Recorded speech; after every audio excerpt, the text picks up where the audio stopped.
This episode just proved to me that we can't trust anyone and everyone has a secret that they're holding. Well, maybe except for Grogu, because, look at him. What could he possibly do wrong?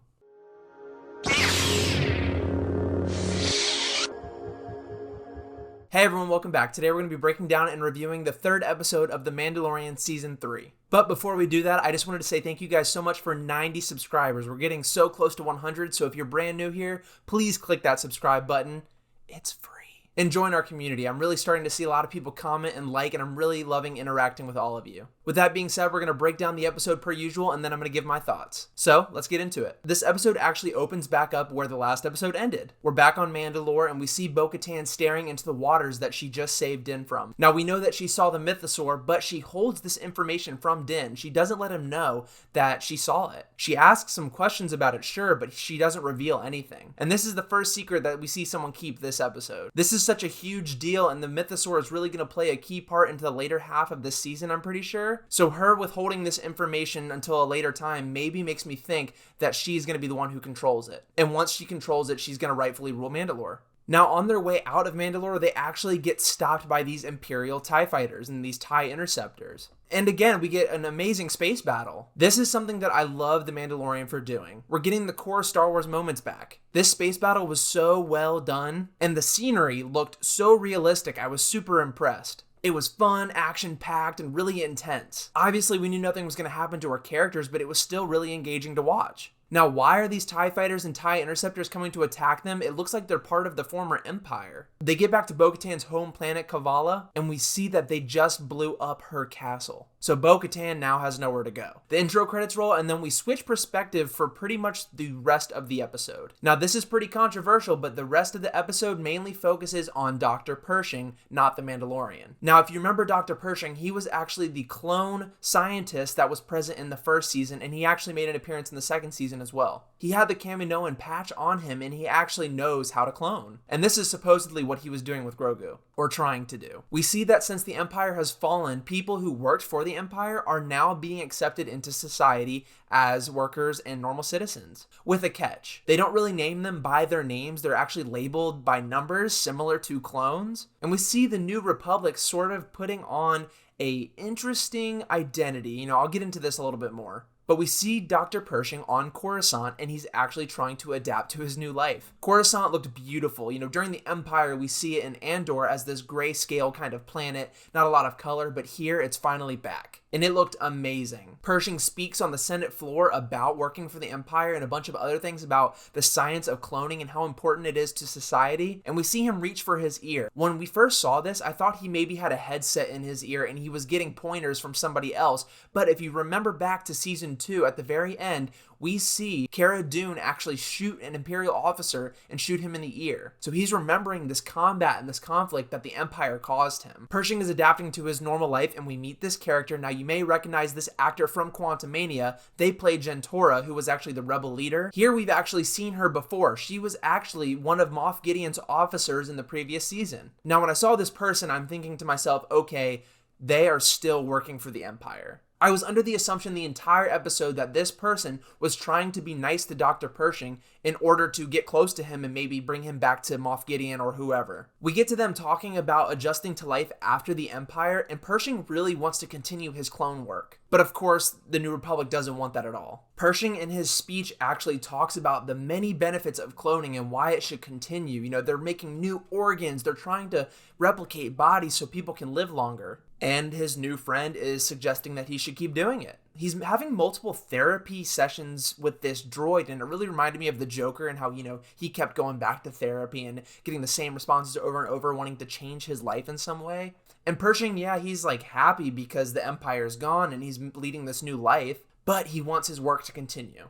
A lot of this really reminded me of Andor. There's a scene where Pershing is working in a cubicle, documenting files and doing data entry, and this reminded me exactly of what Sarah Karn was doing in Andor. Working for the man, working for the government, trying to reach the top levels, but not really being able to use the skill set that they're proficient in. Pershing ultimately says, hey, I want to continue my cloning. And this character leads him to an abandoned Star Destroyer, where there's equipment that he can use to continue his processes. They get the equipment, it seems like everything is going just fine. fine. After a few run-ins with security and stuff, they actually end up getting the equipment from the Star Destroyer, but then they get caught. Now at this moment, I really thought they were going to do a switch here and have this character abandon him because, you know, she's still working for the Empire. But they do a double switch and they're actually working for the New Republic. They immediately arrest Pershing and take him in for questioning. But it's not just questioning, it's more than that. During his time serving the Empire, Pershing knows the instruments that these people use to get people to tell them what they want. And of course, they have this nice little machine that's supposed to relax the mind, but Pershing realizes that this is a mind flayer. This is something that we have actually seen before in Star Wars, and it is terrible. It's a torture device, basically, and they're using it on Pershing to get him to forget his research. Now, as the audience, you start to think, okay, these guys are the good guys. Sure, the Empire was bad, but it's almost a two sides of the same coin situation. Remember, something that's good can't be all good, something that's bad can't be all bad. It's the flip-flop of the Empire versus the Republic. Which devices are they going to use to get what they want? Sure, the New Republic is allowing former officers and stormtroopers to be integrated into society, but they're being reduced to numbers. And this is what the clones are, and the same thing is actually happening in the Bad Batch right now. It's really interesting to see the comparisons between the two and how they're interwoven and telling sort of the same story but in a different era. Pershing had confided in this person and told them everything. But of course, she was working for the New Republic, so he gets arrested. It was really sad to see because, you know, he just wants to do the right thing. In all of his life, he's been doing research for the bad guys and he was hoping to do it for the good guys, but the good guys might not actually be good guys. We see this character actually torture Pershing even more after the officials leave, and it makes me think that maybe they are still working for the Empire. Maybe they're trying to get rid of him so nobody can use his skills. I don't know. It was a little dark. They seem a little twisted. We then eventually cut back over to Din and Bo-Katan, and they arrive back on the planet that we saw in the first episode. They reunite with all the Mandalorians, and the Armorer actually tells Bo-Katan and Din Djarin that they are welcome back into the Watch. And Bo-Katan accepts. And I say that hesitantly because she is playing the long game here. You can totally tell. Trust me, she is not telling the truth here. She does not want to be a part of this group. She just wants to rule Mandalore again and have control of that mythosaur that she saw. Do I think she's going to get violent? I don't know. I hope not. But at this rate, keeping these secrets from Din and from everybody else is only going to do harm. Paz Vizsla's there, all the other Mandalorians are there, and they're looking at her with a little bit of skepticism. Now, I also think the Armorer is kind of hiding something as well. If we remember her talking about Bo-Katan in the past, she tells Din that she is a cautionary tale. But when she comes back here, she's suddenly inviting her into her home. I think there's maybe some things the Armorer knows that we're not learning about. Now, after this, the episode ends. This whole episode was based on truth, lies, and deception. On one hand, we have the Pershing story, where he's planning to do something so good for society, but gets backstabbed by the people who we think are the good guys, who are hiding more secrets than we realize. And then we have Bo-Katan, who has personal and interior motives against the group just by not telling Din about the mythosaur. We also see Din in this episode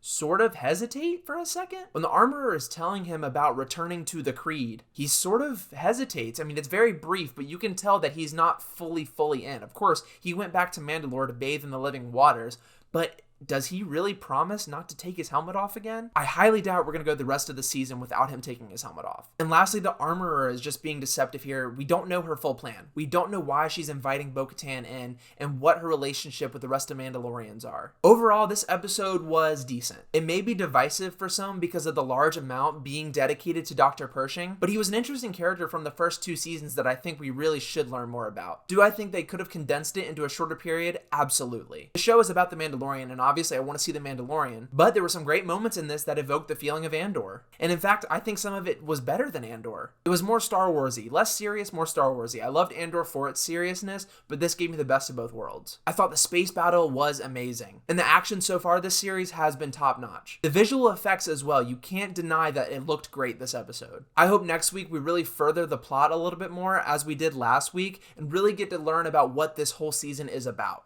I really don't have any hopes and expectations because this kind of leaves it sort of bookended. We know Bo-Katan is going to try something, but we don't know what it is yet. And I'm definitely excited to see where she goes. She's probably my favorite part of this season so far, and she definitely was a scene stealer in season 2. But anyways, that was my review of this episode. Let me know what you guys thought down below. I really love hearing what you guys have to say. So if you comment, I'm sure I will read it. Again, thank you guys so much for watching, and I will see you very soon.